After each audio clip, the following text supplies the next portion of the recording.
अस्सलाम वालेकुम बेटा। आज हम अपना लेक्चर नंबर 5 स्टार्ट कर रहे हैं, जिसमें हम चैप्टर पढ़ेंगे कंप्यूटर आर्किटेक्चर। चैप्टर नंबर 5 है ये, और इसमें हमारा टॉपिक है इनपुट आउटपुट यूनिट। ठीक है, इनपुट आउटपुट यूनिट बेसिकली है कि हमारे पास इनपुट आउटपुट यूनिट में क्या होता है, हमारी जो डिवाइसेस होती हैं, कौन सी डिवाइसेस? पेरिफेरल डिवाइसेस, या हम कहते हैं इनपुट आउटपुट डिवाइसेस जो हैं हमारी, वो कनेक्ट होती हैं किससे? इनपुट आउटपुट यूनिट से। ठीक है, जो हमारी इनपुट आउटपुट डिवाइसेस होती हैं वो कनेक्ट किससे होती हैं? इनपुट आउटपुट यूनिट से। अब वो कह रहा है कि the input output unit is another very important component of a computer. मतलब कि जो इनपुट आउटपुट डिवाइसेस हैं और उनका यूनिट क्या है? Input output.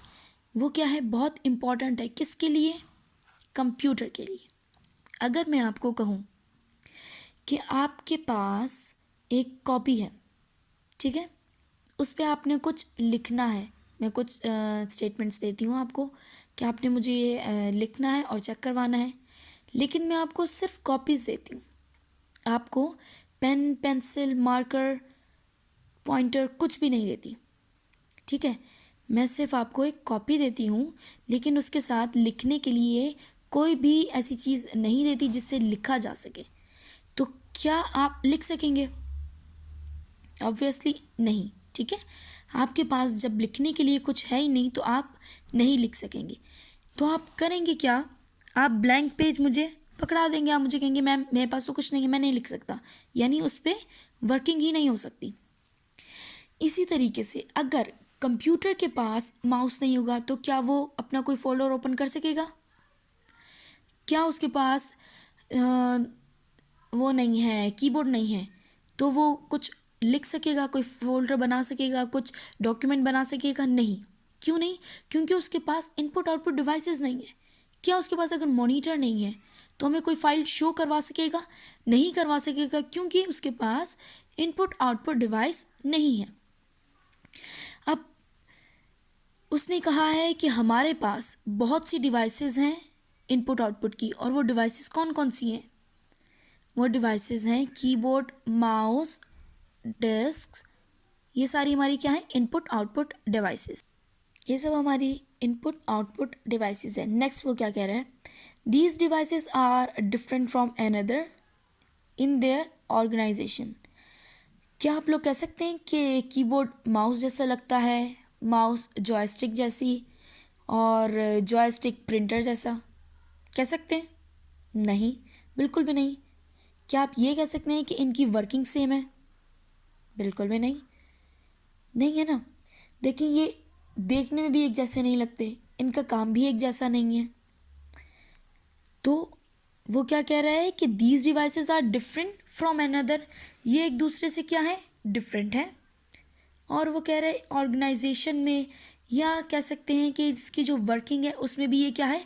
डिफरेंट है। ठीक हो गया। नेक्स्ट वो कह रहा है the data transfer rate handed by these devices are also different. यानी अब देखें, जब हम कोई भी डाटा भेजते हैं या कोई भी हमें काम करवाना है, ठीक है, सीपीयू से, तो उसको भेजने के लिए एक डाटा रेट चाहिए होता है। डाटा रेट यानी एक कुछ बिट्स चाहिए होते हैं। तो हर डिवाइस के एक अपने अलग से ही क्या है? बिट्स होते हैं। ठीक है, हर डिवाइस के अपना डाटा रेट अलग होता है। तो इनका हर डिवाइस का अलग अलग डाटा रेट होता है जो कि हैंडल करते हैं। फिर वो कह रहा है it is not possible to connect all these devices directly to the system bus due to these differences. ये चीज़ पॉसिबल ही नहीं है कि सारी जो डिवाइसेस हैं वो कनेक्ट की जाएं डायरेक्टली सिस्टम बस से। ठीक है, सिस्टम बस से डायरेक्टली ये सारी डिवाइसेस कनेक्ट की जाएं, ये चीज़ मुमकिन ही नहीं है। क्यों मुमकिन नहीं है? क्योंकि इनमें बहुत से डिफरेंसेस हैं। डिफरेंसेस क्या हैं? एक तो ये इनकी वर्किंग सेम नहीं है, इनका डाटा रेट सेम नहीं है। ठीक है, ये सारी चीज़ें क्या हैं? डिफरेंट हैं। तो इसलिए हम सिस्टम बस से इसको डायरेक्टली नहीं अटैच कर सकते। फिर वो कह रहा है it is difficult for CPU to control these devices directly as it can waste a lot of time of CPU ठीक हो गया। अब वो कह रहे हैं ये बहुत मुश्किल है कि सीपीयू के कंट्रोल करना डायरेक्टली किसको, डिवाइसेस को। कौन सी डिवाइसेस, इनपुट आउटपुट डिवाइसेस। वो कह ये रहा है कि सीपीयू को मुश्किल पेश आती है इनपुट आउटपुट डिवाइसेस को डायरेक्टली कंट्रोल करने में। क्यों मुश्किल पेश आती है? क्योंकि जब इनको डायरेक्टली सीपीयू से अटैच कर दिया जाता है तो ये क्या करती हैं, बहुत सा टाइम वेस्ट कर देती हैं सीपीयू का। अब वो कैसे करती हैं टाइम वेस्ट? वो टाइम वेस्ट इस तरीके से करती हैं कि देखिए, सीपीयू को जो इनपुट मिलती है, ठीक है, जो प्रोसेस मिलती है वो उस पे क्या करता है, काम करता है। अब अगर मैं डायरेक्ट अटैच कर दूं विदाउट इनपुट आउटपुट यूनिट के, मैं अपना कीबोर्ड अटैच कर देती हूँ लेट्स सपोज सीपीयू के साथ, और फिर मैं अपना कोई डॉक्यूमेंट टाइप करना स्टार्ट कर देती हूँ। अब जब मैं टाइपिंग कर रही होंगी तो जो बाकी से सारे प्रोसेसेस होंगे वो क्या हो जाएंगे, उधर स्टॉप हो जाएंगे। ठीक है, सीपीयू उसमें लग जाएगा जहाँ मैं अपने इनपुट दे रही हूँ, और वो तब तक उसके साथ इन्वॉल्व रहेगा जब तक मेरी इनपुट कंप्लीट नहीं हो जाती। अब वो मैं इनपुट बेशक 5 मिनट में कंप्लीट कर लूँ, 10 मिनट में कर लूँ, बेशक वो मैं 24 घंटे लगाऊँ और जितना भी टाइम में लगाऊँ, ठीक है, उसको कंप्लीट करने में, तो सीपीयू मेरा उसके साथ इन्वॉल्व रहेगा और बाकी सारे जो प्रोसेसेस होंगे वो साइड पे स्टॉप रहेंगे। ठीक है, तो अब देखिए, अब सीपीयू एक तरफ लगा हुआ है, बाकी सारे प्रोसेसेस वेट कर रहे हैं, आइडियल स्टेट में है, तो ये क्या होगा, हमारा टाइम वेस्ट होगा। किसका? सीपीयू का। इसलिए अब सीपीयू के टाइम को बचाने के लिए हमने क्या किया कि एक यूनिट अलग से बना दिया इनपुट आउटपुट का, जिसमें सारी डिवाइसेस को क्या कर दिया, कनेक्ट कर दिया, ताकि वो सीपीयू का टाइम हमारा बच सके और वो जिस तरह उन्होंने वर्क करना है, जो उनकी रिक्वायरमेंट्स हैं, वो उस तरीके से काम कर सकें। फिर वो कह रहा है कि it work as an interfere between CPU and input output devices. वो कह रहा है कि जो अब सीपीयू है वो क्या करता है, जो हमारा इनपुट आउटपुट यूनिट है वो क्या करता है, एक इंटरफेस के तौर पे काम करता है सीपीयू और इनपुट आउटपुट डिवाइसेस के। इनपुट आउटपुट यूनिट, ठीक है, इनपुट आउटपुट यूनिट, इधर इनपुट आउटपुट यूनिट को कह रहा है वो कि वो एक इंटरफेस की तरह काम करता है बिटवीन सीपीयू और इनपुट आउटपुट डिवाइसेस के। डिवाइसेस और सीपीयू के मिड में वो क्या करता है, इंटरफेस के तौर पे काम करता है। अब देखिए इंटरफेस के तौर पे काम किस तरह करता है। अब मैं कहती हूँ मुझे ये डॉक्यूमेंट ओपन करके दिखाओ। अब मैंने कर्सर से क्या किया, उस डॉक्यूमेंट पे डबल क्लिक किया, वो मेरा डॉक्यूमेंट ओपन होगा। अब ओपन होने के लिए यानी जब मैंने डबल क्लिक किया तो वो रिक्वेस्ट किसके पास जाएगी, सीपीयू के पास। ठीक है, वो रिक्वेस्ट गई सीपीयू के पास। सीपीयू को पता चला कि अच्छा यूज़र ने कहा है ये डॉक्यूमेंट क्या करना है, ओपन करना है, तो सीपीयू ने इसको रिस्पॉन्स किया और उसके बाद वो डॉक्यूमेंट ओपन कर दिया। अब ये जो हमारी जा रही है रिक्वेस्ट, उसके बाद रिस्पॉन्स जो आ रही है, ये किसका काम है, लेके जाना इनपुट आउटपुट यूनिट का। और इनपुट आउटपुट यूनिट इन दोनों के बीच में कैसा वर्क कर रहा है, एज एन इंटरफेस। फिर वो कह रहा है it carries out input output task without involving CPU directly. ये टास्क को कैरी करता है, ठीक है, without involving directly CPU. CPU को डायरेक्टली इन्वॉल्व किए बगैर ये क्या करता है, डाटा को या कोई भी टास्क को कंप्लीट करने के लिए यूज़ करता है। फिर वो कह रहा है the input output unit is connected to the बस।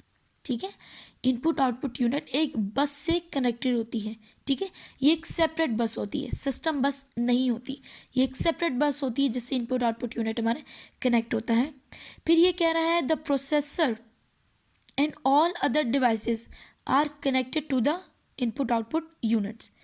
जो हमारे प्रोसेसर्स हैं, ठीक है, और जो हमारे डिवाइसेस हैं वो कनेक्ट किससे होती हैं, इनपुट आउटपुट यूनिट से कनेक्ट होती हैं, ताकि हमारे कोई भी काम या कोई भी टास्क परफॉर्म होना हो तो वो परफॉर्म हो जाए।